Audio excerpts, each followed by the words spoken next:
को आजाद किया जाए तो ये देश एक रह नहीं सकता, ये बटेगा, खंड खंड बटेगा। तो इसलिए मैंने इस देश को 15 अगस्त 1947 की रात को ही 12 बजे आजाद करने का फैसला किया है, क्योंकि सारे बड़े ज्योतिषी ये कह रहे हैं कि ये देश खंड खंड टूटेगा, एक नहीं रहेगा अगर इस दिन इस देश को आजादी मिले। एक बात, और दूसरी बात उससे भी ज्यादा महत्वपूर्ण उसने कही, उसने कहा कि 15 अगस्त 1945 अंग्रेजों के लिए विश्व विजय का दिवस है। क्यों? क्योंकि 15 अगस्त 1945 को जापान की आर्मी ने अंग्रेजों के सामने सरेंडर किया था। क्यों किया था? जापान के ऊपर 2 एटम बम गिराए थे 6 अगस्त और 9 अगस्त को, हिरोशिमा और नागासाकी। उसके बाद जापान ने सरेंडर कर दिया था सेकेंड वर्ल्ड वॉर में, और वो सरेंडर जो हुआ था वो इंग्लैंड की आर्मी के सामने हुआ था। तो लॉर्ड माउंटबेटन ने कहा कि 15 अगस्त 1945 को जापान के सैनिकों ने हमारे सामने सरेंडर किया है, वो हमारा विश्व विजय का दिवस है, इसलिए हम 15 अगस्त 1947 को ही आजाद करेंगे। और इस बात को पंडित नेहरू जानते थे, सरदार पटेल भी जानते थे, बहुत लोग जानते थे कि 15 अगस्त 1947 की रात को 12 बजे आजादी लेना इस देश के ज्योतिष शास्त्र के सारे कानूनों के खिलाफ है। और बहुत सारे ज्योतिषियों ने यह भविष्यवाणी कर दी थी कि आप आजादी लोगे और 1-2 साल के बाद यह देश टूट जाएगा, और वो टूटा, पाकिस्तान अलग हुआ, वही हुआ। और आगे भी उन्होंने यही अभिशाप दिया कि यह देश आगे भी खंड खंड टूट सकता है, और उसकी तैयारी चल रही है। कश्मीर अलग हो जाए, पंजाब अलग हो जाए, आसाम अलग हो जाए, नागालैंड अलग हो जाए, त्रिपुरा अलग हो जाए, झारखंड अलग हो जाए, ये सारे आंदोलन इस देश में चल रहे हैं। और सभी आंदोलनों को अमेरिका और यूरोप से भरपूर हथियार मिलते हैं, पैसा भी मिलता है। और मैं जानता हूं ऐसे लोगों को जो इस देश में करोड़ों करोड़ों रुपए का फॉरेन फंड आता है, करोड़ों करोड़ों रुपए की AK-47 राइफल आती है वाया पाकिस्तान या वाया चीन के बॉर्डर से, ये तिब्बत के इलाके में हमारे देश में घुसाई जाती है। और उन्हीं हथियारों से लेकर इसी देश के कुछ नौजवान जिनको बरगलाया गया है, वो इस देश को खंड खंड बांटने का आंदोलन कर रहे हैं। आपको मालूम है नागालैंड हिंदुस्तान से अलग होना चाहता। आप नागालैंड में जाइए, वो इस देश का पहला ऐसा प्रदेश है जिसने घोषित किया है कि हमारी राज्य भाषा अंग्रेजी है। भारत के संविधान में कहीं नहीं, ये नागालैंड में चलता है। और नागालैंड में मैं गया पिछले साल, तो पिछले साल जब मैं दीमापुर जा रहा था, कोहिमा से दीमापुर, तो रास्ते में मुझको रोक दिया, और रोकने के बाद पुलिस वाले ने कहा कि आपके पास वीजा है। तो मेरे अंदर से पहले कपकपी सी छूटी, मैंने कहा वीजा मांग रहे? मेरे ही अपने देश के एक गांव में जाने के लिए वीजा के? हाँ, आपको वो सारे परिपत्र चाहिए, नहीं तो हम आपको जाने नहीं देंगे। तो बॉर्डर पे दूसरा आदमी खड़ा था, उसने कहा कि आप हिंदुस्तान से आया। मैंने कहा आप हिंदुस्तान का नहीं है कि हम हिंदुस्तान का नहीं है, हम हिंदुस्तान से अलग होना मांगता। ये बात नागालैंड में घुसी हुई है। और आप नागालैंड जाइए, आपको अंदाजा नहीं लगेगा कि क्रिश्चियन मिशनरीज ने कितने बड़े लेवल पे पैसा बांट बांट कर वहां के लोगों का धर्म परिवर्तन करा के, सिर्फ धर्म ही परिवर्तन नहीं कराया, उनको हिंदुस्तान से अलग करना है, यहां तक मानसिकता बना दी। और कल को आपको यह आश्चर्य नहीं होना चाहिए कि अलग नागालैंड की मांग करने वाले कुछ लोग वहां खड़े हो जाएंगे। तो हिंदुस्तान के ऐसे दसियों प्रदेश हैं जिनको अलग अलग हिंदुस्तान से बांटना है, और इसकी पूरी प्लानिंग अमेरिका में CIA के लोग बैठकर बनाते हैं। क्योंकि बिल क्लिंटन इस बात को कह चुके हैं, उनके पहले रोनाल्ड रीगन भी कह चुके थे कि हिंदुस्तान और चीन हमारी हिट लिस्ट में नंबर 1 है। सोवियत संघ को तो हमने तोड़ दिया जैसे तोड़ना था, अब तोड़ने के लिए 2 ही देश हमारे सामने हैं, या तो चीन है या भारतवर्ष। तो भारतवर्ष को तोड़ना है, उसके तरीके वो जानते हैं, चीन को कैसे तोड़ना है उसके तरीके वो इस्तेमाल करने की कोशिश कर रहे हैं। ये अभिशाप आज का नहीं है, ये 1947 का। इसलिए मैं कहता हूं आजादी झूठी, इस आजादी का कोई मतलब नहीं। और ये एक और आखिरी बात कि इस देश के सबसे बड़े नेता महात्मा गांधी ने कहा कि ये जो ब्रिटिश पार्लियामेंट्री सिस्टम है ये बांझ है, वैश्या है। वो आदमी अहिंसा की बात करने वाला, कटु शब्द भी उसके मुंह से ना निकले ऐसा व्यक्ति था, गाली तो कभी उसके मुंह से निकलती नहीं थी। उस आदमी ने पार्लियामेंट्री सिस्टम को बांझ और वैश्या कहा, और इसलिए उस आदमी ने कहा था कि कांग्रेस को खत्म कर दो। तो कांग्रेस तो खत्म नहीं हुई, लेकिन गांधी को खत्म कर दिया इन कांग्रेसियों, क्योंकि वो उनके रास्ते में आड़े आने लगा था। और वो कहता था कि ये कांग्रेसी ऐसे ही इस देश को लूटेंगे जैसा ब्रिटिशर्स इस देश को लूटते रहे, क्योंकि पार्लियामेंट्री डेमोक्रेटिक सिस्टम इस देश के लिए है नहीं, और अंग्रेजों ने जबरदस्ती इस देश पर लादा है वो सिस्टम। आज हम देख रहे हैं कि वो लूट कितनी बढ़ गई है। आपको याद है ये कांग्रेसी सरकारों ने पार्लियामेंट में जाने के बाद सबसे पहले प्रिवी पर्स की बात की थी। इस देश में जो राजे रजवाड़े हुआ करते थे, उन राजे रजवाड़ों के लिए सरकार की तरफ से कुछ पैसा दिया जाता था हर महीने, किसी को 6 महीने पे, किसी को साल भर में। तो ये सारे के सारे एमपीज, उस जमाने के कांग्रेस के एमपीज हल्ला करते थे पार्लियामेंट में कि राजे रजवाड़ों के शासन तो खत्म हो गए, तो ये फिर प्रिवी पर्स क्यों मिलता है इनको। तो एक झटके में इन सबने प्रिवी पर्स खत्म कर दिए। आज वही एमपीज क्या कहते हैं, हमारी तनख्वाह बढ़ाओ, हमारा टीए बढ़ाओ, हमारा डीए बढ़ाओ, हमारा एचआरए बढ़ाओ, हमारे अलाउंसेस बढ़ाओ, और पेट नहीं भरता। कितना खाते हैं आपको अंदाजा नहीं है। एक एक एमपी की तनख्वाह पर इस देश में प्रति व्यक्ति 2.5 लाख रुपए खर्च होता, आपकी जेब से, मेरी जेब से। और एक एक व्यक्ति से ये जो 2.5 लाख रुपया खर्च हो रहा है इस देश के एक एक राजे रजवाड़े को पालने के लिए। आप शायद गालियां देते होंगे उस जमाने के राजे रजवाड़ों को, ये आज के जमाने के राजे रजवाड़े बैठे हैं जिनके बाप जो है एमपी थे, उनका बेटा भी एमपी है और नाती भी एमपी बने, इसकी कोशिश करते हैं, चाहे उसमें दम हो या ना हो। माने राजे रजवाड़ों के खानदान में ऐसा चलता था कि बाप राजा है तो बेटा भी राजा। अब क्या हो गया, बाप एमपी है तो बेटा भी एमपी बनेगा, चाहे बेटे में कोई गुण हो या ना हो। ये कोशिश हर एक बड़ा नेता करता है, अपने बेटा बेटी को जबरदस्ती पार्लियामेंट में घुसाने की कोशिश करता है। तो एक एक एमपी के ऊपर 2.5 लाख रुपया खर्च होता हमारी जेब से। ये आपका टैक्स का पैसा, मेरे टैक्स का पैसा, और उस पर ये तागड़ धिन्ना करते हैं, मौज करते हैं, मस्ती करते हैं। और उसके बाद जब विदेश यात्राओं पर जाते हैं, विदेश प्रवास पर जाते हैं, और कई कई एमपी तो ये है कि सरकार के खर्चे से अपने दिल का ऑपरेशन कराने जाते, अपनी जेब से पैसा खर्च नहीं करेंगे, सरकार के खजानों से पैसा निकलना चाहिए और वो पैसा उनके ऊपर खर्च होता। और कैसे कैसे बहाने बनाकर एमपीज को ले जाने के लिए। अभी एक डेलीगेशन गया मेंबर ऑफ पार्लियामेंट का, सैकड़ों करोड़ रुपए खून पसीने की कमाई का बर्बाद कर दिया। क्या करने गए थे, दूसरे देश के पार्लियामेंट का अध्ययन करने गए थे। क्या अध्ययन करके आए, कुछ अध्ययन वध्ययन नहीं करके आए, घर के लिए कुछ खरीदारी कर लाए, दीदी के लिए साड़ियां ले आए, लिपस्टिक ले आए, नेल पॉलिश ले आए, पाउडर ले आए, और बातें करते हैं कि हम जा रहे हैं वहां पर। ये पार्लियामेंट्री डेमोक्रेटिक सिस्टम हमारे लिए है नहीं। और उसी पार्लियामेंट्री डेमोक्रेटिक सिस्टम, और इसमें एमपीज के साथ अगर हिंदुस्तान की सभी असेंबलीज के एमएलए की तनख्वाह अगर आप जोड़ दें तो ये 2.5 लाख रुपया जानते हैं कितना बैठता, 5.5 लाख रुपया। और ये 5.5 लाख रुपए में अगर हिंदुस्तान की पार्लियामेंट की चलने वाली एक एक मिनट की कार्यवाही को जोड़ दें तो ये रुपया 10 लाख के आसपास बैठता है। प्रति व्यक्ति 10 लाख रुपया खर्च होता है इस देश की बांझ और वैश्या पार्लियामेंट को चलाने के लिए। ये है इस देश का पार्लियामेंट्री डेमोक्रेटिक सिस्टम। और वहां बैठ के होता क्या है, कुछ नहीं होता है सिवाय एक काम के, जब मन में आया वॉकआउट करो, जब मन में आया हल्ला मचा दो। और आप अगर देखो, अब तो 0 आवर की कार्यवाही का 1 घंटे प्रसारण होता है। आपको लगता है कि ये पार्लियामेंट हिंदुस्तान के किसी मॉन्टेसरी स्कूल के बच्चों की क्लास से ज्यादा बेहतर है,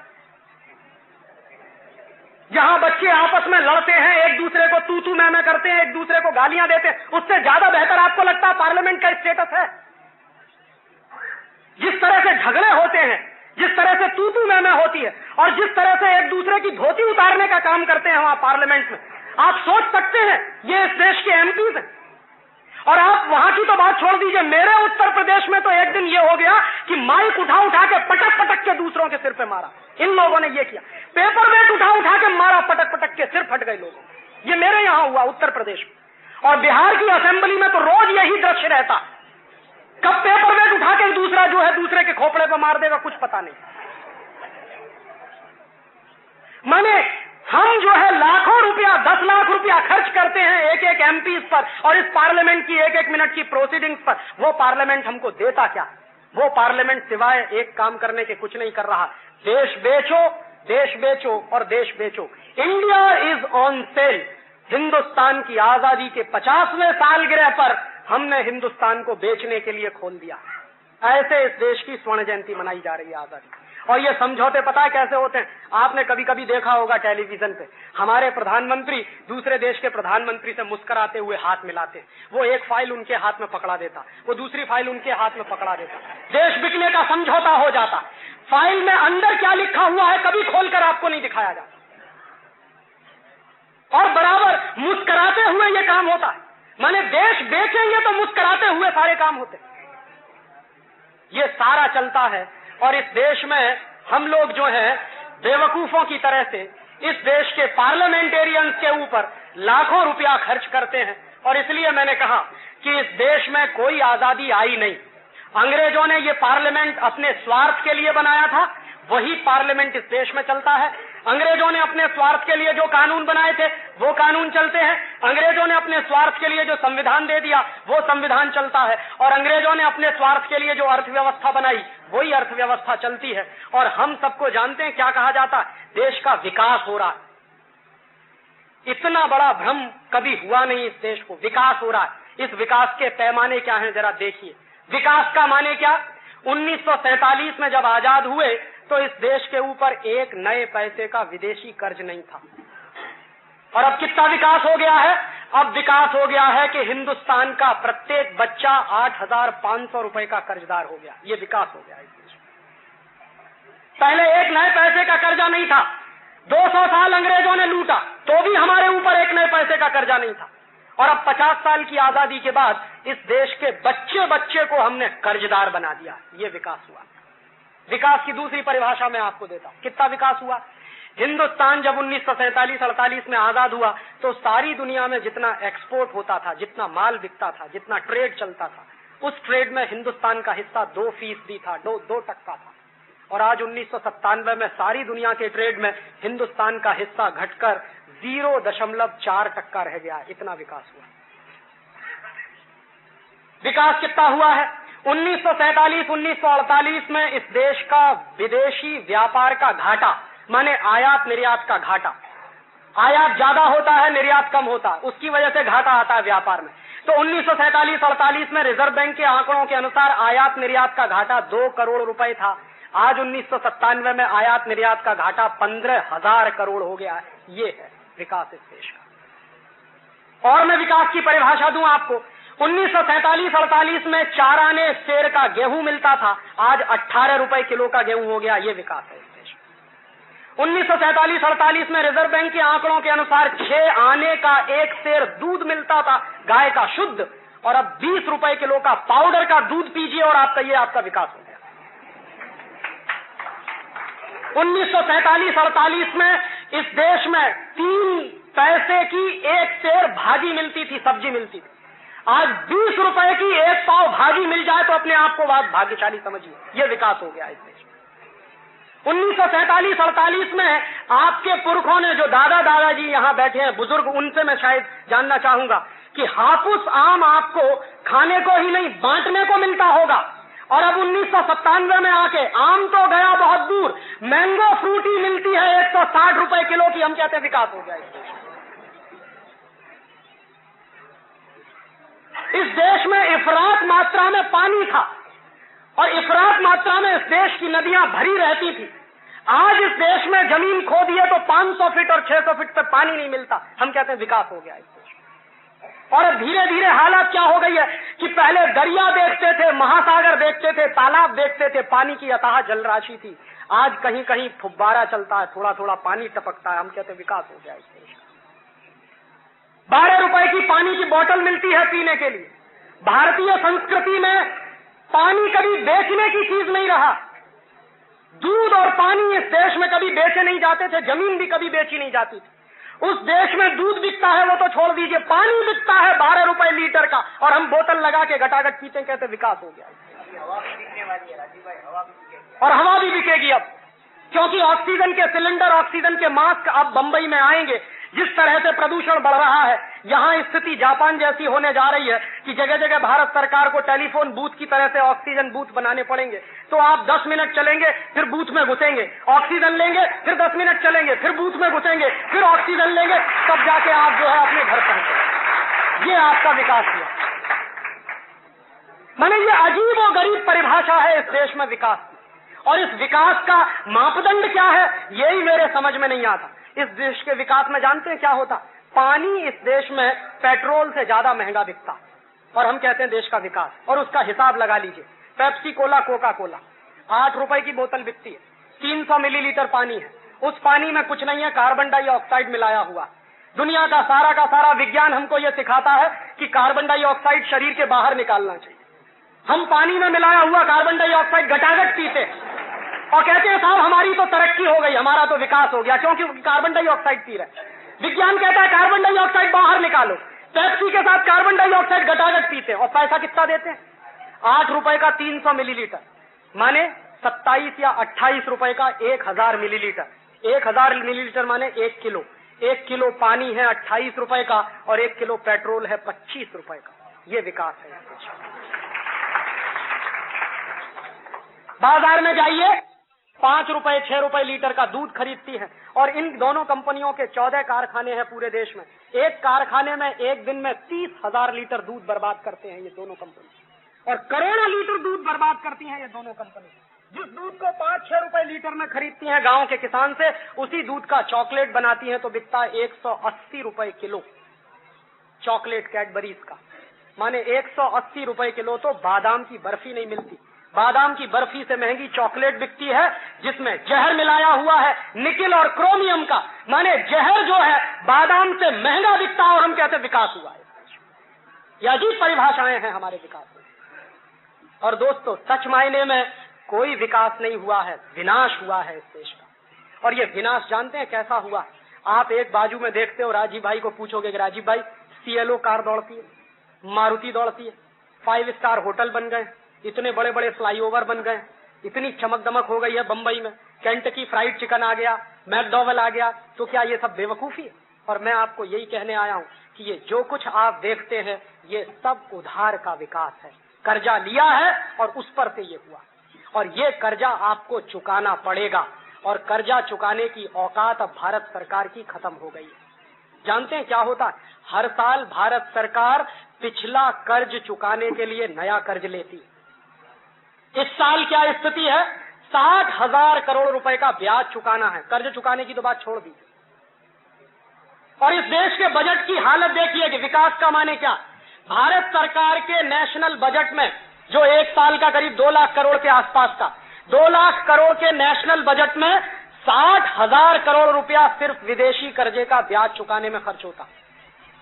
बजट का 1/3 60,000 करोड़ विदेशी कर्जे का ब्याज चुकाने में खर्च होता है और 54,000 करोड़ देश का प्लैंड एक्सपेंडिचर है। माने देश में सच में विकास करने के लिए 54,000 करोड़ खर्च होता है और उस विकास को करने के लिए जो कर्ज लिया है उसका ब्याज चुकाने में 60,000 है। और तालियां बजाते हैं कि देश का विकास हुआ।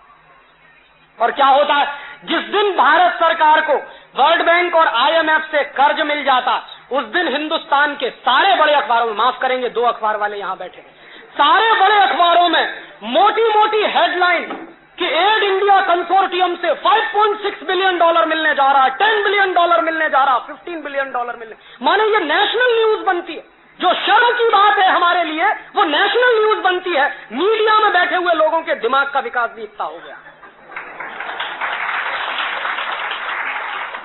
कि जिस पर संपादकीय आने चाहिए थे शर्म के कि इस देश पर विदेशी कर्ज बढ़ता जा रहा है, उन अखबारों में इतनी बड़ी बड़ी हेडलाइन की खबरें छपती हैं। और अखबारों में खबरें छपती हैं वो तो एक बाजू में, पार्लियामेंट में ताली बजा बजा के स्वागत होता है कि आज हमको विदेशी कर्ज मिल गया, स्वागत होता है। और जानते हैं इस सरकार का चरित्र क्या?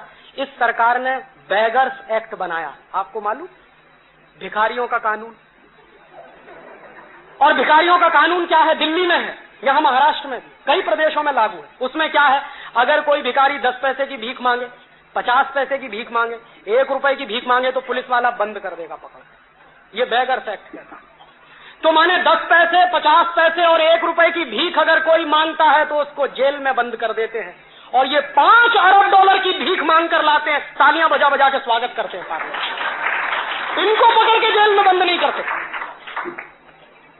जरा पूछिए कि 50 पैसे की जो भीख मांग रहा है बेचारा, वो गरीब आदमी है, उसको तो पकड़ के तिहाड़ जेल में बंद कर देंगे। और जो $5 अरब की भीख मांग के ला रहा है उसको बेस्ट फाइनेंस मिनिस्टर का अवार्ड देते हैं। ये इस देश की कम नसीबी।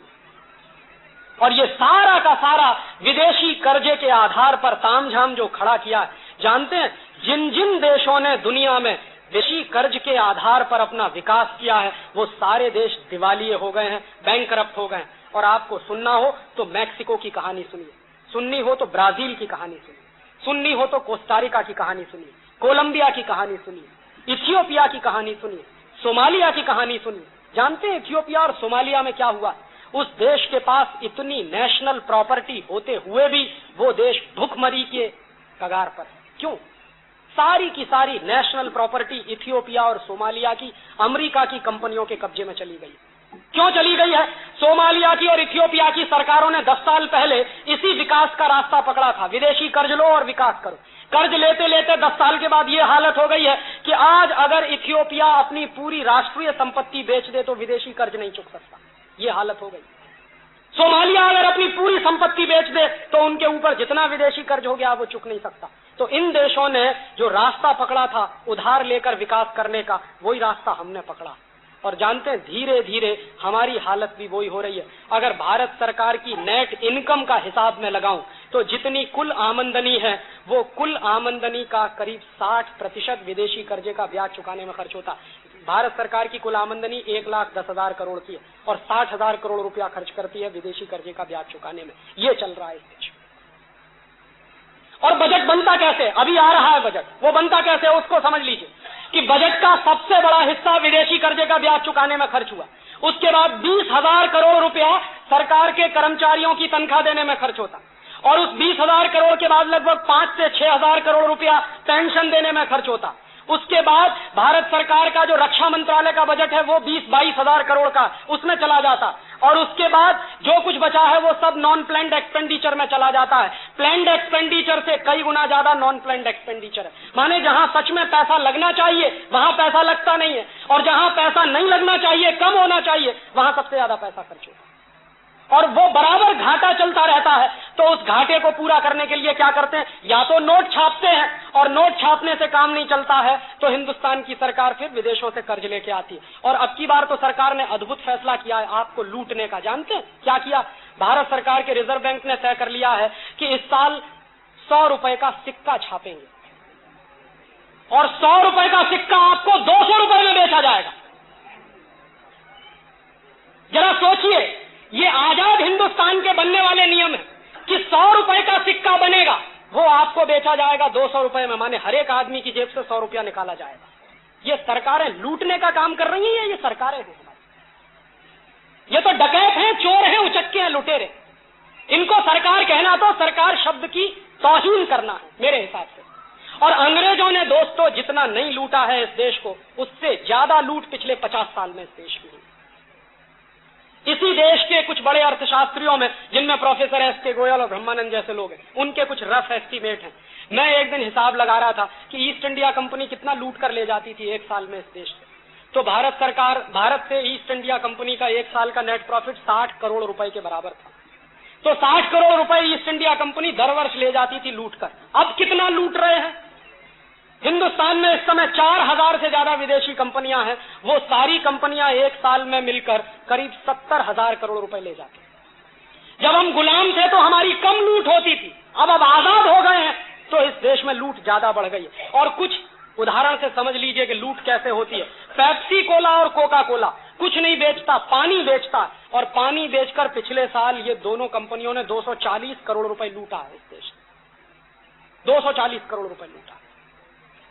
एक बाजू में इस देश में लाखों गांवों में पीने का पानी नहीं है और भारत सरकार इस बात को कहती है पार्लियामेंट में। शर्म आनी चाहिए कि आजादी के 50 साल बाद भी लाखों गांवों में पीने का पानी नहीं है। और ये हालत आपको देखनी हो तो ज्यादा दूर मत जाइए, गुजरात के कच्छ के इलाके में चले जाइए। मैं 3 महीने रहा हूं कच्छ में। जब कारगिल कंपनी के खिलाफ अभियान चलता था तो मैं 3 महीने कच्छ में रहा था। 4-4 दिन में, 5-5 दिन में एक टैंकर आता है एक गाँव में। 4-4 दिन में 5-5 पीने का पानी नहीं होता। लेकिन उन गांवों में मैंने पेप्सी कोला, कोका कोला बिकते देखा। शुद्ध पीने का पानी नहीं मिलेगा, पेप्सी बिकेगा इस देश में।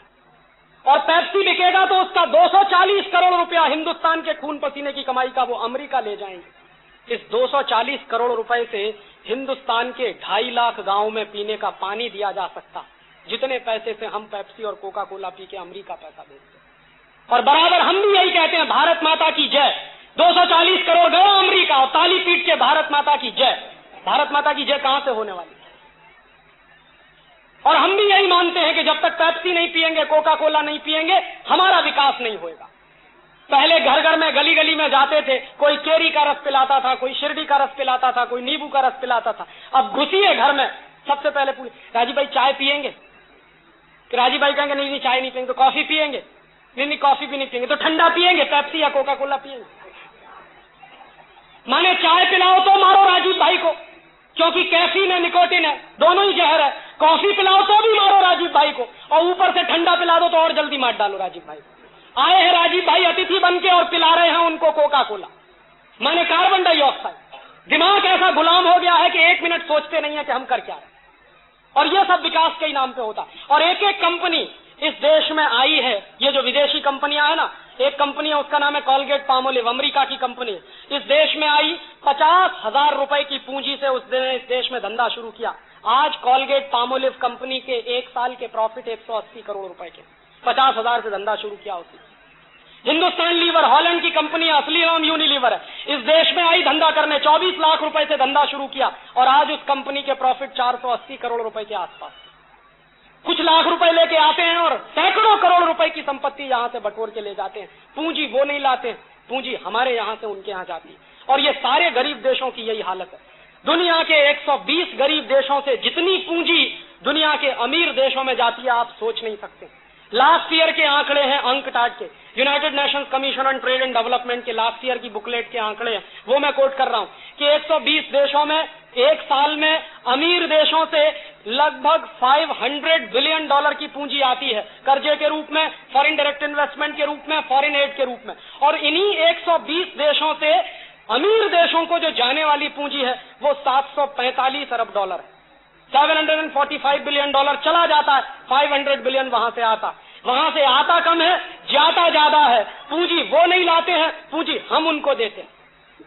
ये उल्टा दुष्चक्र बनाया हुआ, और इसी लूट के दुष्चक्र को कायम बनाने के लिए ये लिबरलाइजेशन है, ग्लोबलाइजेशन है, गेट है, IMF है, वर्ल्ड बैंक है, WTO है, ये जितने तामझाम है ये सभी इस लूट के सिलसिले को बरकरार बनाए रखने के लिए। और एक आखिरी बात आपसे और कहता हूं कि एक बाजू में तो ये लूट चल रही, आर्थिक शोषण चल रहा, राजनीति की हालत कितनी नपुंसक है वो आप देख रहे कि इस देश के पार्लियामेंट के माध्यम से सब कुछ बिक रहा। अभी तो हीरे की खदान बिकेगी विदेशी कंपनी को, सोने की खदान बिकेगी विदेशी कंपनी को, कोलसा की खदान बेचने का फैसला हो गया विदेशी कंपनियों को, ऑयल एंड नेचुरल गैस जितना जमीन के अंदर है वो विदेशी कंपनियों को बेचना है। वो घोषणा अभी यहाँ प्रधानमंत्री करके गए हैं बंबई में 1 हफ्ते पहले। तो जितना जमीन के अंदर सोना है, चांदी है, हीरा है, कोलसा है, या आपके जमीन के अंदर ऑयल एंड नेचुरल गैस है, ये सब विदेशी कंपनियों को बिकेगा। ये तो धड़ल्ले से चल रहा। और इसके अलावा जितने पब्लिक सेक्टर हैं वो भी बिकेंगे। आज का अखबार आप उठाइए देखिए, economic times, financial express, Bharat सरकार ने एक कमीशन बनाया पब्लिक सेक्टर के डिसइन्वेस्टमेंट के लिए। उन्होंने रिकमेंडेशन करना चालू किया कि सब पब्लिक सेक्टर बेचो एक तरफ। और इन पब्लिक सेक्टर्स में मालूम है पैसा किसका? आपका है, मेरा। हमारे आपके खून पसीने की कमाई का, टैक्स का इस देश के पब्लिक सेक्टर में 3 लाख करोड़ रुपया लगाया हुआ। इनके बाप का नहीं है जो ये बेच रहे। और 1 मिनट भी इन्होंने पार्लियामेंट से इजाजत नहीं ली। ये कहते हैं कि हमारे कैबिनेट ने फैसला कर लिया हम बेचेंगे। तो तुम्हारा कैबिनेट देश बेचने का फैसला कर चुका है तो देश बेचेंगे। और ये देश बेच क्यों रहे हैं, दिमाग में बराबर ध्यान रखिए। मीर जाफर ने इस देश को क्यों बेचा था? कुर्सी के लिए, पैसे के लिए। 2 ही चीजें चाहिए हर एक नेता को, या तो कुर्सी चाहिए या तो पैसा चाहिए। तो एक बाजू में तो देश बिक रहा और दूसरे बाजू में उनको लगता है कि इस देश में जब नौजवान को ये बात समझ में आने लगेगी, कोई राजीव दीक्षित या कोई अतुल शाह या कोई XYZ इस देश में घूम जाएगा तो कोई दूसरा विवेकानंद भी पैदा हो सकता है। ये डर लगता है। और जानते हैं ये डर से वो करते क्या है? उनको बराबर विदेशी कंपनी वालों को, विदेशी ताकत वालों को इस बात का डर है कि हिंदुस्तान की माटी में ऐसी कुछ खासियत है कि यहाँ कोई भगत सिंह हो जाता, कोई चंद्रशेखर हो जाता, कोई उधम सिंह हो जाता, कोई विवेकानंद हो जाता, कोई दयानंद हो जाता, कोई कुछ हो जाता। ये माटी की खासियत है। ये माटी कभी वीर विहीन नहीं रही है। हजारों साल से इस देश का यही इतिहास है। तो उनको डर लगता। तो उस डर को उन्होंने खत्म करने के लिए जानते हैं क्या किया? उनका सीधा सा फॉर्मूला है कि हिंदुस्तान का कोई भी नौजवान स्वामी विवेकानंद ना होने पाए, हिंदुस्तान का हर नौजवान माइकल जैक्सन हो जाए, उसकी तैयारी वो कराए। उनको डर है कि माइकल जैक्सन हो जाएंगे तो इस देश में कोई वांदा नहीं है, वो देश ही बेचने का काम करेंगे, भारतीय संस्कृति को बेचने का काम करेंगे। और अगर कोई दूसरा विवेकानंद खड़ा हो गया तो मल्टीनेशनल को मार मार के भगा देगा इस देश से, ये डर है। तो इसके लिए जानते हैं उन्होंने क्या किया? हिंदुस्तान के नौजवानों का चरित्र खलास करो, ये उनका 1 पॉइंट प्रोग्राम है। और इस 1 पॉइंट प्रोग्राम के लिए वो GTV लेकर आए हैं, CNN लेकर आए हैं, स्टार TV लेकर आए हैं, प्राइम स्टार आया है, +21 आ गया है, वगैरह वगैरह 14-15 टेलीविजन चैनल इस देश में है। और रात दिन उन सारे टेलीविजन चैनलों पर जो कुछ दिखाया जाता है वो मनोरंजन नहीं है, वो मेरे और आपके चरित्र को बर्बाद कर देने का एक साधन है। और मैं अक्सर लोगों से पूछता हूं कि भाई कल तक आपके घर में एंटीना लगा था, अब ये डिश एंटीना काहे को लगवा लिया? तो कहते राजीव भाई मनोरंजन करना, अभी डिश एंटीना नहीं होगा तो मनोरंजन कैसे करेंगे? तो जिनके घर में डिश एंटीना है उन्होंने डिश एंटीना लगवा लिया, और जिनके घर में डिश एंटीना नहीं है उन्होंने क्या किया? केबल कनेक्शन ले लिया। और इस देश में धन्य वो लोग हैं जो अपने घर में आग लगा रहे हैं और अपने पड़ोसियों के घर में भी आग लगा रहे हैं, डिश लगा लगा के, केबल लगा लगा के। घर घर में केबल कनेक्शन, घर घर में डिश एंटीना। और जिसके भी घर में घुसो पूछो कि भाई क्या करते हो, तो कहते राजीव भाई दिन भर काम करते हैं, थक जाते हैं, तो कुछ तो मनोरंजन चाहिए। तो ठीक है मनोरंजन करो। तो क्या करते हैं मनोरंजन? छोटे छोटे बच्चे बैठे, उनके साथ उनके मम्मी पापा बैठे, उनके साथ उनके दादा दादी बैठे, उनके साथ उनके नाना नानी बैठे, 3-3 पीढ़ियां एक साथ बैठी है। और टेलीविजन पे क्या चल रहा? ATN पर क्या आता है? चोली के पीछे क्या चीज बड़ी है मस्त मस्त। और आप मुझे अपने दिल पे हाथ रख के कहो कि चोली वाला गाना सुनकर आपका मनोरंजन होता है या कुछ और होता है? चीज बड़ी है मस्त मस्त वाला गाना सुन के आपका मनोरंजन होता है या कुछ और होता है? और ये बात मैं खासकर नौजवानों से और बच्चों से कह रहा हूं कि तुम जरा अपने दिल पे हाथ रख के मुझे बताओ कि अगर मान लो मेरे सामने मेरी मां खड़ी, तुम्हारे सामने तुम्हारी मां खड़ी है, और टेलीविजन पर गीत आता है तेरी चोली के पीछे क्या है, अपनी मां से पूछने की हिम्मत है तेरी चोली के पीछे क्या है? मान लो हमारे सामने हमारी बहन खड़ी जो हर साल मेरी कलाई पे राखी बांधती है और मेरे लिए दुआएं करती है भगवान से, वो बहन मेरे सामने खड़ी है और गीत आ रहा हो, तू चीज बड़ी है मस्त मस्त। अपनी बहन से ये पूछने की हिम्मत है, तू चीज बड़ी है मस्त। और जो गीत हम हमारी माँ के सामने नहीं गा सकते, जो गीत हम हमारी बहन के सामने नहीं गा सकते, वो गीत इस देश के बच्चों को क्यों दिखाए जाते? जो गीत लिखने वाले हैं उनके बारे में तो मैं मान सकता हूं कि उन्होंने आत्मा बेचा है, शरीर बेचा है, सब कुछ बेचा। जो ऐसा गीत लिखते हैं, भगवान उनकी आत्मा को जितनी जल्दी शांति दे उतना अच्छा।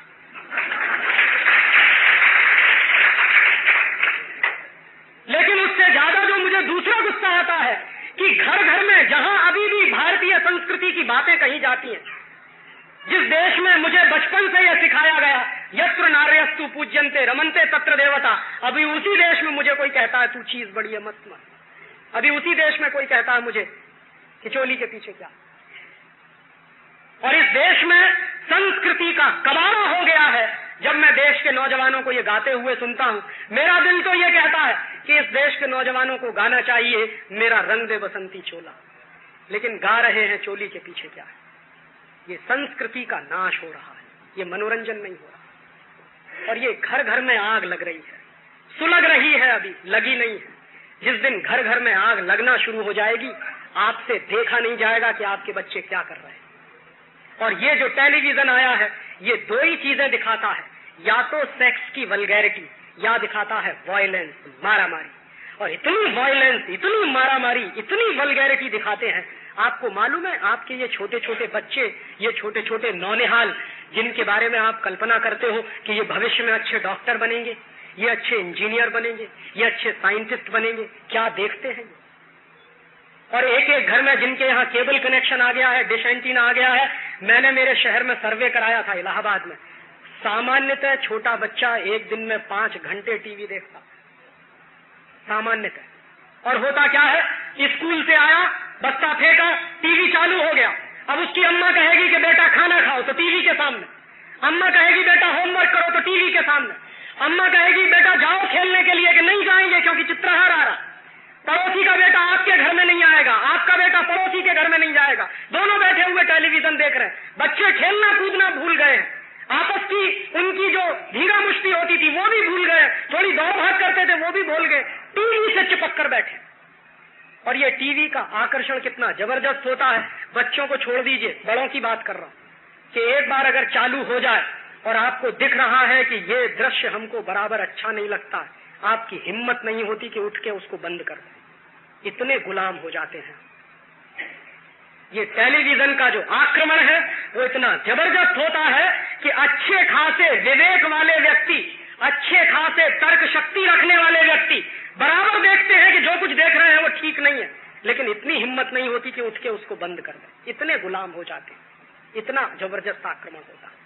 और रात दिन उस पर जो आपके बच्चे देखते हैं, मैंने कुछ कैलकुलेशंस किए कि एक 3 साल का बच्चा जब टीवी देखना शुरू करता और एक दिन में उसके घर में अगर केबल कनेक्शन है और 12-13 चैनल्स अगर उसके घर में उपलब्ध है, तो प्रतिदिन 5 घंटे के हिसाब से वो बच्चा 20 साल की उम्र में जब पहुंचता है तो अपनी आंखों के सामने 33,000 हत्याएं देखता, मर्डर के देखता। 33,000 20 साल की उम्र तक पहुंचते। और लगभग 72,000 टाइम्स वो बच्चा रेप केसेस देखता है या मोलेस्टेशन के केसेस देखता है। आप सोचो जरा एक गंभीर बात जो मैं आपसे कह रहा हूं कि महात्मा गांधी नाम का एक छोटा सा बच्चा हरिश्चंद्र का नाटक देखने के बाद सत्यवादी हो गया। तो हरिश्चंद्र का नाटक उस बच्चे के दिमाग पर इतना गहरा असर करता है कि जिंदगी भर सत्य और अहिंसा की बात करने वाला हो गया। तो जो बच्चे 30,000 बार मर्डर देख रहे हैं, 70-72 हजार बार रेप केसेस देख रहे हैं, वो क्या बनने वाले हैं? आप उम्मीद करोगे कि हमारा बच्चा बड़ा साइंटिस्ट बनेगा, इंजीनियर बनेगा। मैं आज आपको लिख कर दे सकता हूं कि आपका बच्चा हो सकता है गली का डॉन बने, माफिया बने। और यही बालक जो रात दिन टेलीविजन पे वल्गैरिटी देखेगा, ऑब्स्सीनिटी देखेगा, तो आप देखोगे कि उम्र के एक दौर में पहुंचकर सड़क के किनारे खड़े हो जाएगा। कोई भी बहन जाएगी तो सीटी बजाएगा या टॉन्ट कसेगा या फिकरा कसेगा। आप जरा पूछिए अपने अपने दिल से कि ये लोग कहां से पैदा हो रहे हैं जो हमारी बहन बेटियों को सड़क चलते छेड़ते हैं? कहां से आते हैं? कौन है ये लोग? और इतनी हैवानियत और इतने राक्षसीपन वाले व्यक्ति जो 5 साल की बच्ची को नहीं छोड़ते, 10 साल की बच्ची को नहीं छोड़ते, 15 साल की बच्चियों को नहीं छोड़ते, कहां से आते हैं? कौन सिखाता है उनको?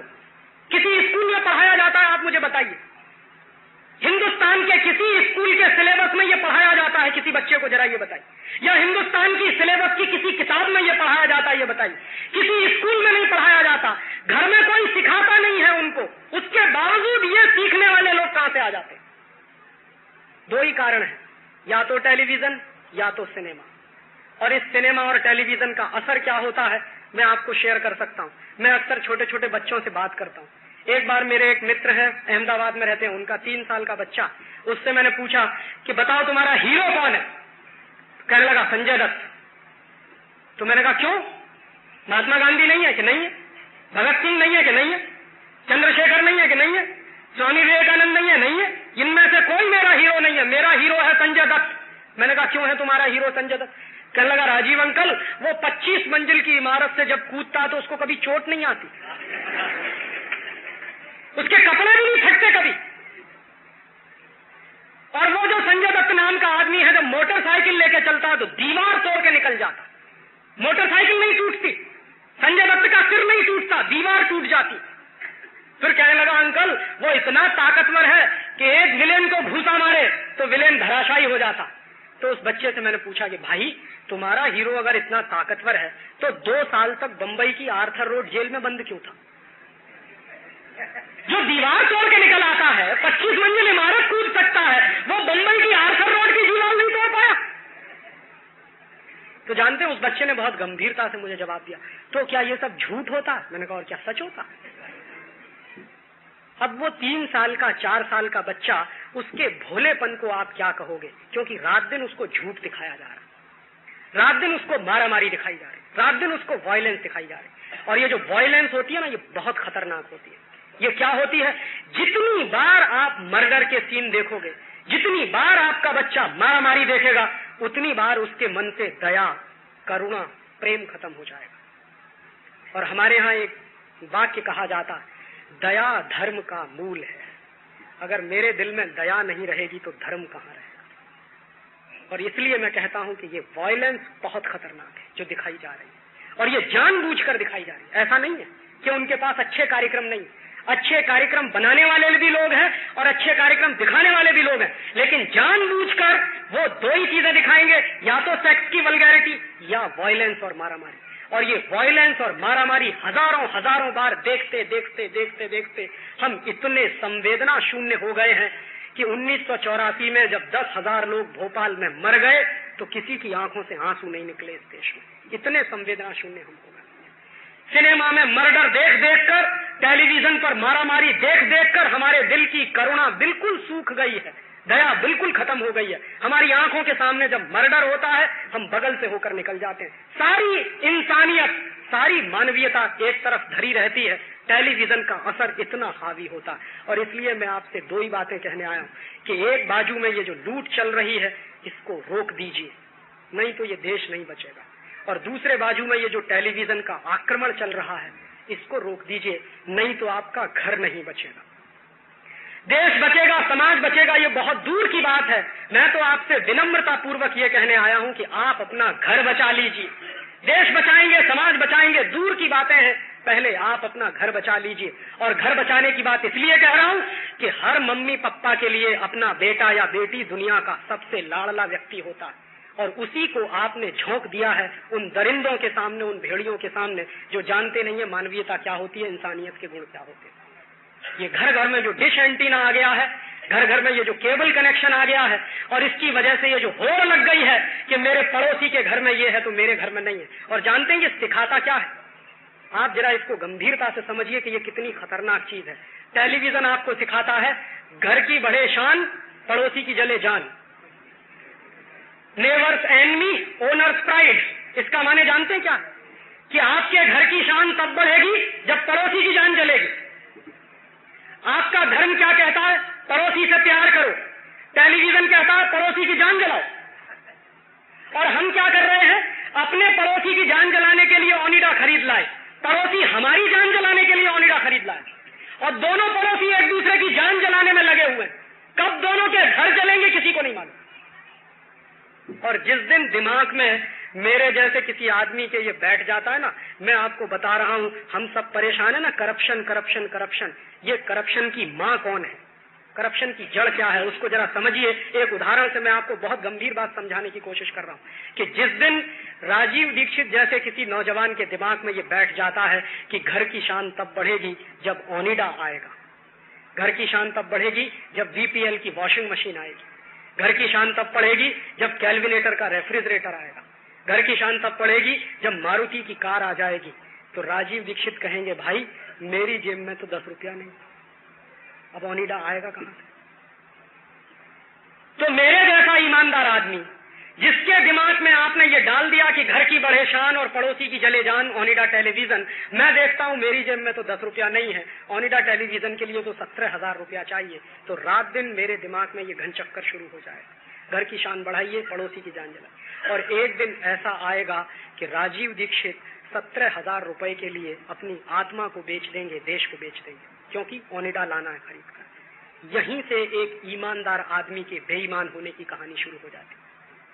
जिस दिन एक ईमानदार आदमी उसको कोच कोच कर कोई रोज कह रहा है कि तुम्हारे घर की शान तब बढ़ेगी जब ओनिडा आएगा, तो वो ईमानदार आदमी 17,000 रुपए लाने के चक्कर में कहीं से रिश्वत लेगा, चोरी करेगा, डकैती डालेगा, आत्मा को बेचना पड़ेगा, बेच देगा, उसके घर में ओनिडा आ जाएगा। और अगर मान लीजिए ये बेईमान बनने की कहानी मेरे जैसे किसी नौजवान के मन में आई तो उसने करप्शन किया, बेईमान हो गया। मान लीजिए यही मेरे पिताजी के दिमाग में आ जाए कि घर की शान तब बढ़ेगी जब मारुति कार आएगी, तो मेरे पिताजी क्या करेंगे? वो कहेंगे लाओ कहीं से 1.5 लाख रुपए की रिश्वत, क्योंकि मारुति कार के बिना शान नहीं। तो वो एक ईमानदार आदमी बेईमान हो जाएगा। और मान लीजिए यही कहानी मेरी अम्मा के मन में बैठ गई कि घर की शान तब बढ़ेगी जब ओनिडा आएगा, घर की शान तब बढ़ेगी जब वीपीएल की मशीन आएगी, तो मेरी अम्मा तो कहीं नौकरी करती नहीं, मेरी अम्मा तो कोई बिजनेस करती नहीं, वो बेचारी सीधी सादी हाउस वाइफ है। तो जानते हैं वो क्या कहेगी? अब इस लड़के की जब शादी करेंगे तो दहेज मिलेंगे। तो एक ईमानदार मां बेईमान होएगी, और उसकी बेईमानी का आप तंत्र देखिए, वो क्या कहेगी? देखिए साहब, हमको कुछ नहीं लेना देना, जो देना अपनी बेटी को दीजिए, और मालूम है कि सब कुछ लेके बेटी उसी के घर में आने वाली। एक बाजू में कहेगी हमको कुछ नहीं लेना देना, दूसरे बाजू में कहेगी वीपीएल की मशीन दे दो, ओनिडा का टेलीविजन दे दो, मारुति की कार दे दो। क्यों दे दो साहब? अरे इस लड़के को इंजीनियर बनाया है, लाखों रुपया खर्च किया है, इन्वेस्टमेंट किया है, वो वसूलेंगे कि नहीं वसूलेंगे? और उसके बाद पता चलेगा कि घर में सारा सामान आ गया, लेकिन एक टेलीविजन अगर नहीं दे पाया तो आने वाली लड़की को जिंदा जला देंगे हम दहेज के लिए। ये इसी देश में मैंने देखा, कहीं नहीं देखा। टेलीविजन के लिए एक जीती जागती महिला को हम जिंदा जला दें, इससे ज्यादा संस्कृति की निकृष्टता कोई हो नहीं सकती। और तब मुझे आग लग जाती है दिल में कि शायद हमारे समाज में अब किसी जीती जागती बहन से ज्यादा कीमत टेलीविजन की हो गई है। और जब से ये कीमतें लगना शुरू हो गई हैं, तब से आप देखिए अखबारों में कोई दिन बाकी नहीं जाता जब दहेज के लिए किसी की हत्या न होती। और अब स्थिति बहुत भयावह हो गई है। अब तो ये पता चल जाए कि गर्भ में पलने वाली बेटी है तो पहले ही एमनियोसिंथेसिस कराओ और साफ कर दो। गर्भ में से बाहर आ जाए, पैदा हो जाए, उसके बाद मारे तो हत्या है, और गर्भ के अंदर ही मार दे तो एबॉर्शन। ये अजीब कानून है इस देश में कि गर्भ से बाहर निकले कोई बच्चा, उसकी करें तो हत्या, और गर्भ के अंदर अगर हम मार दें तो एबॉर्शन। और मैं गारंटी से कहता हूं आपसे, आप इसको देख लीजिए, मैंने मेरे शहर में सर्वे किया, जितने एबॉर्शन के केसेस होते हैं उनमें 99% केसेस बच्चियों के होते हैं, महिलाओं के होते हैं, क्योंकि बच्ची है गर्भ में, इसलिए इसको मार दे। उसके नतीजे जानते हैं क्या हो रहा है? एक बाजू में दहेज हत्या के लिए मार रहे हैं, दूसरे बाजू में एबॉर्शन के पहले एबॉर्शन कराओ और लड़कियों को खत्म कर दो। धीरे धीरे हिंदुस्तान में महिलाओं की संख्या पुरुषों से कम होती जा रही, और एक दिन ऐसा आएगा जब हिंदुस्तान में 1000 भाइयों पर 500 बहनों की संख्या रह जाएगी। आप जरा कल्पना करिए कि इस समाज का होगा क्या, कौन सी बास्टर्ड सोसाइटी में हम कन्वर्ट होने जा रहे हैं। और हमने कुछ अजीब परिभाषाएं बनाई हैं, हमने इतिहास में पढ़ा है, हमको किसी ने बताया है कि पुराने जमाने में लड़कियों की हत्या कर देते थे तो हम उनको राक्षस मानते हैं। आज के जमाने में ये जो सफेद सफेद चोगा पहनकर डिग्रियां लेकर जो बच्चियों की हत्या करते हैं उनको हम डॉक्टर कहते हैं, वो राक्षस नहीं है। और अगर यही चलता रहेगा तो आप इस समाज को बचा नहीं पाएंगे। इसलिए मैं आपसे निवेदन करने आया हूं, 2 निवेदन करने आया हूं। एक तो ये कि इस देश को जो लूट रहे हैं, इससे इस देश को बचाइए, और इस देश की लूट से इस देश को बचाने का काम आप ही करोगे, राजनीतिक पार्टियां नहीं करने वाली हैं, क्योंकि राजनीतिक पार्टियां तो देश बेचने में लगे। देश बचेगा कैसे? मैं आपसे छोटे छोटे कुछ निवेदन करने आया हूं कि आज के बाद आप यहां से फैसला करके जाइए कि मेरे घर में पेप्सी या कोका कोला आएगा नहीं। इस देश के लाखों लोगों को पीने के लिए पानी नहीं मिलता और मेरे घर में मेरे बच्चे पेप्सी और कोका पिएंगे, इससे बड़ा नेशनल क्राइम कोई दूसरा हो नहीं सकता। आप फैसला करिए, आपके घर में कॉलगेट, क्लोजअप, सिबाका, फॉरहंस आएगा नहीं। हमारे देश में जो स्वदेशी नीम का दातुन है, बबूल का दातुन है, वो हम खरीदेंगे, वो करेंगे। देश का पैसा देश के बाहर नहीं जाने देंगे। हमारे घर में lux, Liril, life boy, Rexona आएगा नहीं, क्योंकि ये विदेशी कंपनियों के साबुन है। हमारे बच्चे बाटा और एडिडास का जूता पहनेंगे नहीं, गांव का मोची जो जूता बनाता है वही हम पहनेंगे। और मैं आपसे यही विनम्र निवेदन करने आया हूं, वोट मांगने आया नहीं, कभी आऊंगा नहीं। मैं आपसे एक निवेदन करने आया हूं कि इस देश को बचाना है तो सबसे पहला काम अपने अपने घर से विदेशी कंपनियों का बहिष्कार कीजिए, इनका माल खरीदना बंद कीजिए। दुश्मन से जब लड़ाई लड़ते हैं तो दुश्मन की सप्लाई लाइन सबसे पहले काटते हैं। यह सप्लाई लाइन हमारे घरों से बनी हुई है, हम हमारे घरों में विदेशी कंपनियों का माल खरीदते हैं और पैसा इनको जाता है। वो पैसा देना बंद करिए और इस देश में स्वदेशी लाइए।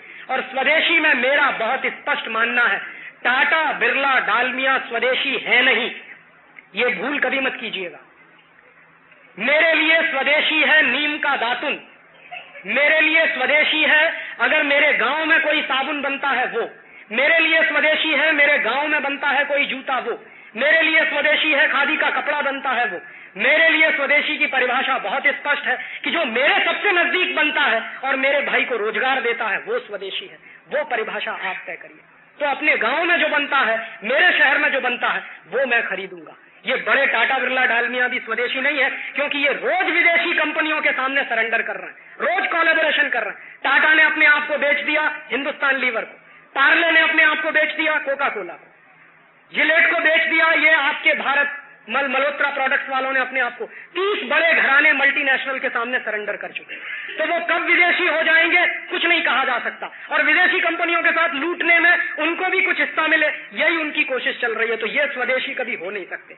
स्वदेशी माने सादगी, स्वदेशी माने जो मेरे गांव के नजदीक बनता है, मेरे आदमी को रोजगार देता। स्वदेशी माने जिसका पैसा देश के बाहर नहीं जाता। तो एक तो आप अपने अपने घर से स्वदेशी सामान खरीदने का संकल्प लें, और दूसरा निवेदन मैं आपसे करने आया हूं कि इस देश को सांस्कृतिक आक्रमण से बचाएं, अपने अपने घर का टेलीविजन बंद करें। ये ताकत आपके हाथ में है, इसके लिए देवेगौड़ा से पूछने की जाने की जरूरत नहीं। हाँ, और इसके लिए आप ये कहो कि राजीव भाई पार्लियामेंट से कोई कानून पारित हो जाएगा उसके बाद हो जाएगा। आपके घर में रिमोट कंट्रोल आपके हाथ में है, हिम्मत करिए और ऑफ कर दीजिए। ऑफ करने में कोई ताकत नहीं लगती, मन का संकल्प चाहिए बस।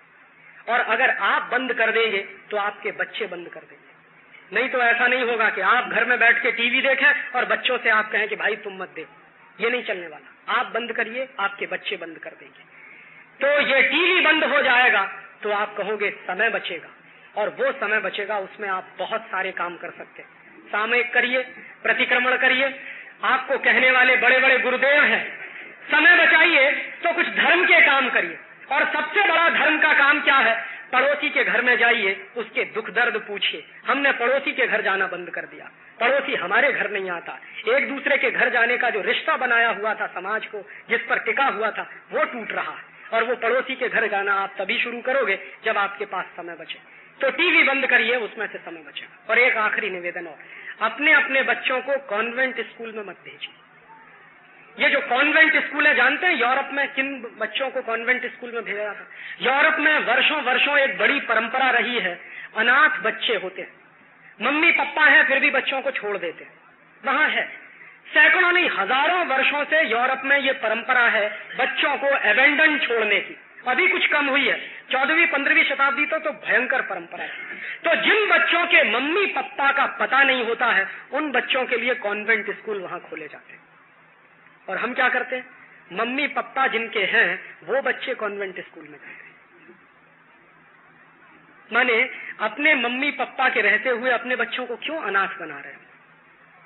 हमारे दिमाग में एक बहुत बड़ी गलतफहमी है कि बच्चा जब अंग्रेजी सीख जाएगा तो बड़का विद्वान हो जाएगा। दुनिया में इससे बड़ा झूठ कोई दूसरा है नहीं। कोई भी देश ऐसा नहीं है दुनिया में जिसने अंग्रेजी भाषा में सब कुछ करके तरक्की की हो। 2 देशों के उदाहरण तो मैं दे सकता हूं जिनको मैंने देखा। फ्रांस, इतना जबरदस्त उस देश ने, यूरोप के शब्दों में कह रहा हूं, मैं मेरे शब्दों में नहीं कहता, हालांकि मैं मानता नहीं कि उन्होंने कोई तरक्की और विकास किया, लेकिन अगर यूरोप के शब्दों में, संदर्भों में देखें तो फ्रांस ने बहुत तरक्की की है, बहुत विकास किया। पूरे फ्रांस में अंग्रेजी में पढ़ाते नहीं बच्चों, फ्रेंच में ही पढ़ाते। जापान में जाइए, छोटे बचपन से लेकर और हायर एजुकेशन तक सब जापानीज में पढ़ाया जाता है। जर्मनी में जाइए, बचपन से मातृभाषा जर्मन है। इटली में जाइए, मातृभाषा इटालियन। हॉलैंड में जाइए, मातृभाषा डच है। किसी भी देश में जाइए, लैटिन अमेरिका के देशों में जाइए, वहां भी अंग्रेजी नहीं है मातृभाषा में। दुनिया में अंग्रेजी नाम की मातृभाषा तो कुछ जमा 4, 5 या 6 या बहुत तो 10 देशों में, इससे ज्यादा है नहीं। और जिन देशों में अंग्रेजी वाली भाषा है उनकी कोई तरक्की हो नहीं रही है। अमेरिका की यूनिवर्सिटीज में जितने टॉपर्स निकल रहे हैं पिछले 10 साल से, वो सब नॉन अंग्रेजी वाले हैं। ये ध्यान रखिए, पिछले 10 सालों में अमेरिका की यूनिवर्सिटी में जितने टॉपर्स पैदा हुए कोई भी अंग्रेजी वाला नहीं। और दूसरे देशों में भी यही हालत। ये बहुत बड़ा भ्रम है हमारे मन में कि अंग्रेजी सीख जाएगा बच्चा तो उसकी कुछ तरक्की हो जाएगी, ऐसा कुछ नहीं है। दुनिया में बहुत सारे ऐसे देश हैं जिन्होंने बिना अंग्रेजी के बहुत आगे गए हैं और बहुत तरक्की की है। जापान, फ्रांस या जर्मनी, ऐसे तमाम उदाहरण। तो ये गलतफहमी आप अपने मन से निकाल दीजिए कि अंग्रेजी ही पढ़ेगा तो हमारे बच्चे का विकास होगा। बच्चे का सबसे अच्छा विकास तब होता है जब वो मातृभाषा में पढ़ता। अगर गुजराती आपकी मातृभाषा है तो गुजराती में पढ़ाइए, मराठी मातृभाषा है तो मराठी में पढ़ाइए, अंग्रेजी में तो बिल्कुल नहीं। और ये अंग्रेजी में पढ़ाने का सिस्टम मैकॉले ने इस देश में शुरू किया, वो गुलाम बनाने के लिए था। तो हम आजादी के बाद अपने बच्चों को जानबूझकर गुलाम बनाने के लिए और मम्मी पापा के रहते हुए जानबूझकर अनाथ बनाने के लिए, बराबर याद रखिए, कॉन्वेंट स्कूल माने अनाथ बच्चों का स्कूल। यूरोप में कॉन्वेंट स्कूल वही होते हैं जहां अनाथ बच्चे पढ़ते हैं। तो अनाथ बच्चे नहीं है हमारे, मम्मी पापा के बच्चे हैं, इसलिए आप अपने बच्चों को मत भेजिए। उससे ये जो अंग्रेजियत की संस्कृति आ रही है बच्चों में, ये बंद हो जाएगी। इस अंग्रेजियत की संस्कृति से नफरत है। अंग्रेजों से शायद उतनी नफरत हमको नहीं हो सकती जितनी अंग्रेजियत से है, और वो अंग्रेजियत से इसलिए नफरत है कि सारी दुनिया का नाश करने वाली है वो संस्कृति, राक्षसी संस्कृति है, उसमें कुछ मानवीयता के तत्व है नहीं, इंसानियत के तत्व है नहीं। तो 2-3 बातें मैंने कही हैं, फिर मैं रिपीट कर रहा हूं। घर घर में स्वदेशी, अपने अपने बच्चों को मातृभाषा के स्कूल में भेजिए, अंग्रेजी के चक्कर से बाहर निकालिए। आपका बच्चा ज्यादा बुद्धिमान बनेगा, ज्यादा तर्कशाली बनेगा, ज्यादा विवेकशील बनेगा अगर मातृभाषा। और अपने अपने घर से टेलीविजन की ये जो दुष्चक्र है उसमें से आप बाहर निकलिए, बच्चों को बाहर निकालिए, इस देश का बहुत बड़ा कल्याण हो जाएगा। आप ये पूछ सकते हो कि राजीव भाई, आपने न तो वोट मांगा और न आपने नोट मांगा। ना मैं आपसे वोट मांगने आया, ना नोट मांगने आया। मौसम तो वोट का है और नोट का है। कल चुनाव होने जा रहा है, फिर भी मैं ये बातें नहीं कर रहा हूँ। बहुत लोग आते होंगे आपके बीच में, बड़े अच्छे भाषण करते होंगे, अंत में कहते होंगे मोहर लगा दीजिएगा हमारे इस निशान पर। तो मैं वो कहने आया नहीं, कभी आऊंगा नहीं। फिर मैं आपसे कुछ मांगने आया। मुझे आपका समय दान चाहिए, आपके जीवन का कुछ समय चाहिए। ना वोट चाहिए, ना नोट चाहिए, आपके जीवन का समय चाहिए। तो आप क्या करें? एक दिन में 24 घंटे का समय है आपके पास। इस 24 घंटे में से 23 घंटे आप अपने व्यापार के लिए, अपने बच्चों के लिए, अपने परिवार के लिए रखिए। 1 घंटा देश को दीजिए। आपके 1 घंटे की इस देश को बहुत जरूरत है। आप इस 1 घंटे में क्या करें? एक छोटी सी बात कह के खत्म करूंगा। 1757 का जब प्लासी का युद्ध हुआ था, 300 अंग्रेज सिपाहियों को लेकर रॉबर्ट क्लाइव आया और 18,000 हिंदुस्तानी सिपाहियों पर विजय हासिल की। युद्ध जीतने के बाद जानते हैं, रॉबर्ट क्लाइव ने एक जुलूस निकाला और उसके लिए उसने लिखा है अपनी डायरी में। उस डायरी के 2 पन्ने मेरे पास है और जब जब मैं पढ़ता हूँ मेरे दिल में आग लग जाती। क्लाइव ने लिखा अपनी डायरी में कि मैंने जब प्लासी का युद्ध जीत लिया तो 300 अंग्रेज सिपाहियों के साथ मैंने एक विजय जुलूस निकाला, कलकत्ता से मुर्शिदाबाद तक का। तो उस विजय जुलूस में क्या होता था? क्लाइव घोड़े पर बैठकर आगे आगे चलता था, उसके पीछे 300 सिपाही चलते थे। और उसने डायरी में लिखा है कि मेरे 300 सिपाहियों का जुलूस देखने के लिए सड़क के दोनों किनारे करोड़ों करोड़ों हिंदुस्तानी खड़े होते थे। और उसने आखिरी वाक्य लिखा है कि जो सड़कों के दोनों किनारे खड़े होकर मेरा जुलूस देखते थे और तालियां बजाते थे, अगर उनमें से एक एक हिंदुस्तानी ने एक एक पत्थर का टुकड़ा उठा के मारा होता तो देश का इतिहास बदल गया।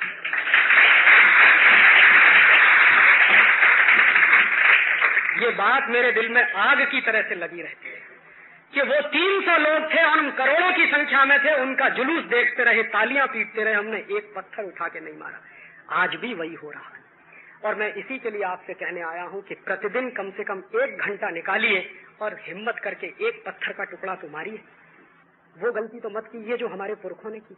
तो आप कहोगे